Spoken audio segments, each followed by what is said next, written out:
If you have a well-paying job already in your country and you tell your employer, look, I'm gonna be leaving this job because I want to move to Canada and I want to spend all of my life's savings to go ahead, get a degree over there, study, and maybe even take up a loan, and then after 2 years I'm gonna go ahead and start earning again, only this time it's gonna be in Canada.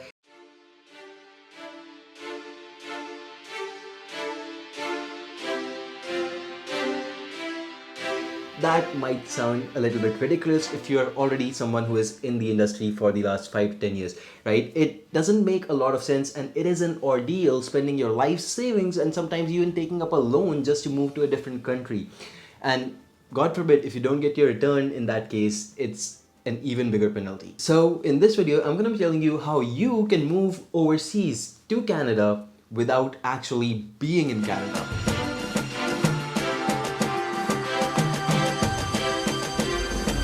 So if you really know how it works with Canada, is basically you have two major routes of moving to Canada as someone who is already a person working in the industry. These two routes are called, number one, the Express Entry System, and number two, the PNP system. That's the Provincial Nominee Program. Now, the thing with both of these systems is that both of them require you to have a points-based system. So you'll be given points. It's almost like getting grades in school, and you'll be given points based on your age, your work experience, your qualifications, and of course, whether you have a job offer from a Canadian employer. And this last factor, believe it or not, this is one of the most impacting factors in your mark sheet if you think about it in that way.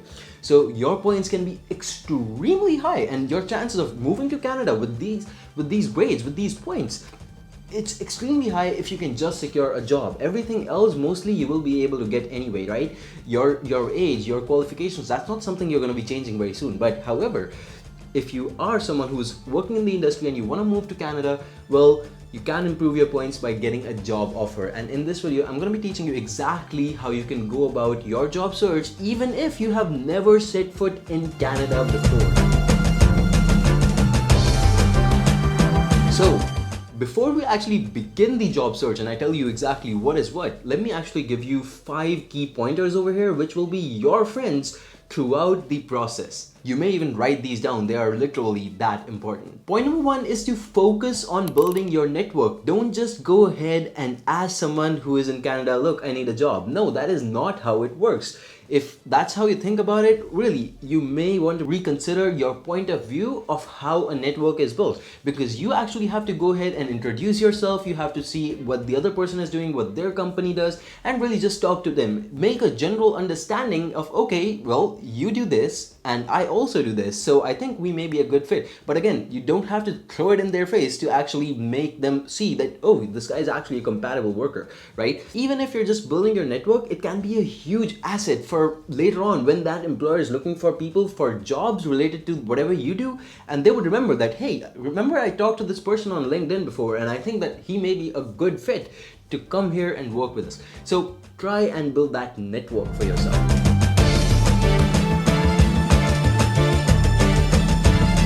It may not come in handy today, but tomorrow, day after tomorrow, someday, it will definitely be something that you can leverage. Point number 2 is very, very important over here. Don't waste your time with employers that don't usually hire from overseas, right? It could be an employer, it could be a recruiting agency.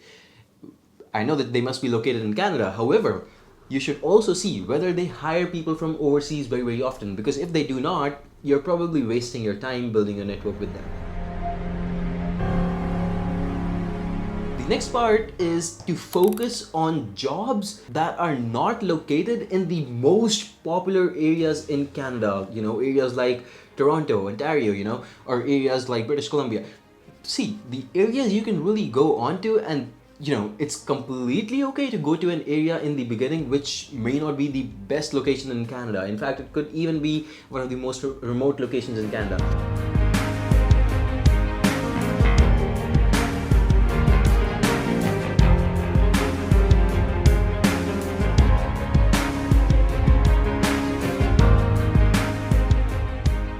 As long as you're able to step in and you can basically go ahead, work through the citizenship program. Once you have your citizenship or your permanent residence at least, then you can think about switching jobs as well. For now, first thing you need is to secure a job offer, and you don't really want to be choosy at that point of time. Whatever you're getting, as long as it's related to what you do and it's a good job offer, you should definitely go for it. And I would suggest don't really stick to particularly highly sought after areas, because those areas already have a lot of people who have graduated from Canada or who have come to Canada to study, and those people will probably take away those jobs before you can even get to these employers. Point number 4 for you, very important: focus on jobs which have a huge demand but a very low supply of people who are applying for them. So basically, it should be a job which is definitely common, like jobs like computer science, related to computer science, or intelligent computing, machine learning. All these are really booming industries and they need more employers in that field, right? Employers really need more employees in this case. However, the supply of people who have genuinely good knowledge of these concepts is extremely low. So these are genuinely the areas that you should be focusing on in your job search.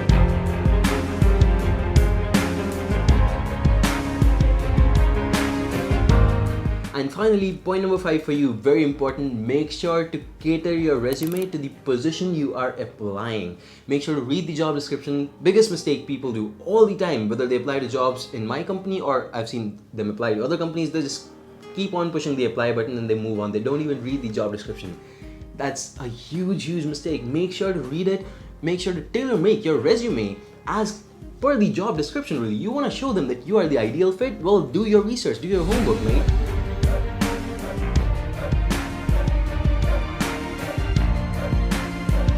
Right, so these are my 5 key points you absolutely have to know before you move forward with this video. And now that you know these, you will be able to understand exactly what to do and exactly how to connect with the employers when I tell you how you do that. One more thing over here. Before we move on, you gotta know what is LMIA. LMIA is basically Labor Market Impact Assessment.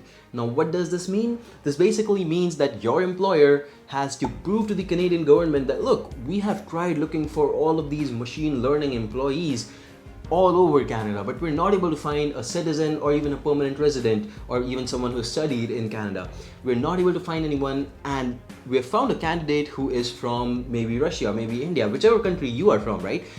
And this candidate seems to be a perfect fit for us. However, we have not been able to find anyone else from within the country. So this is basically LMIA, and your employer has to get the permission from the Canadian government to basically bring you into the country, right, on a work visa. And I'm basically dumbing down the concept over here a lot, but really you have to understand that this video is not about LMIA, so we're not getting deep into it, but this is the general overview of it. Now coming to the final portion of this video, and that's basically how do you go ahead and begin with your job search. You know what to do once you go ahead with your job search, right? You know what to do when you actually have to build your network. How do you really interact with the employers? You don't really go ahead and ask for the job offer first off, but where do you find these people? Where do you find the employers, right? That's what we're going to be discussing now. So point number 1 over here again, how do you go ahead fetch the jobs? Well, you number 1, build your network. It's the most important part. And where do you go ahead and build it? Well, you can go ahead and build it on a site like LinkedIn, where you can connect with employers or recruiting agencies who will be basically hiring in Canada for positions that you are good at, you are working in. You can also consider other websites like the one that we have built for you. It's called YMGrad.com. And again, if you are going to this website, you'll find that a lot of students will be present over here. Now, you can basically interact with prospective students and people who have already gone and studied in Canada for the most part. And you'll also find a couple of employers on this website in the upcoming months. And finally, one of the best methods, which are really high conversion methods, is emails. If you know how to do cold emails right, you'll be able to do it pretty well. But at the same point of time, don't send generic emails. Go ahead, study the position, get the HR email, and then connect with them. And make sure that these people genuinely hire from overseas a lot. Point number 2 over here that I want to tell you is how to search for opportunities. Again, a lot of opportunities are posted online, but not a lot of them make it online. That's why we actually talked about building your network. However, for companies which are not able to find people through the referrals, through basically these networking tasks, what they do is they basically put these jobs online. And the best platforms for Canadian job search would be number 1, LinkedIn, number 2, Indeed, and number 3, Kijiji. So make sure that you are leveraging all of these websites. And finally, your point number 3 would be to basically go ahead, take a look at the recruiting agencies that are recruiting for someone who is in your field. How do you do that, and what are these recruiting agencies? Well, first off, these recruiting agencies are free for you. You really don't have to pay them anything. If they're asking you to pay something, it's a scam. They have been paid already by employers, and employers pay them and they hire them basically to find candidates for their company, right? So basically they're offloading the hiring or the HR tasks mostly, right? And that's what these recruiting agencies do. Now, a lot of these recruiting agencies would only look for applicants within Canada. A lot of them would look for them worldwide. It depends on who their client is, who the client company is, and what kind of norms they follow. This is all research that you have to do, and it's all available online, so make sure to do that before you actually connect with the recruiting agency. There's one other alternative that I've seen people really master, and it genuinely works. Let me tell you how it starts. You actually go ahead, build your network, and you start by getting a remote job in Canada. Now, a remote job would basically mean that you are still working from your own country, but the employer is actually in Canada.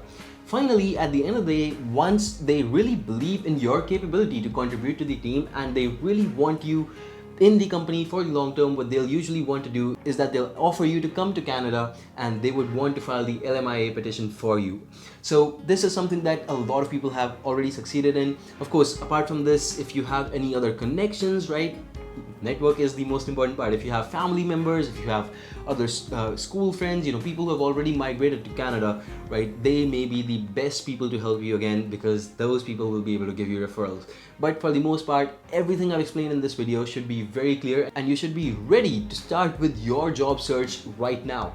So what are you waiting for? Go ahead, push the subscribe button if you like the video, and I hope to see you in the next one. Let me know if you find a better method to connect with Canadian employers, and for sure, I'll be happy to make another video about that one as well. For now, goodbye and take care.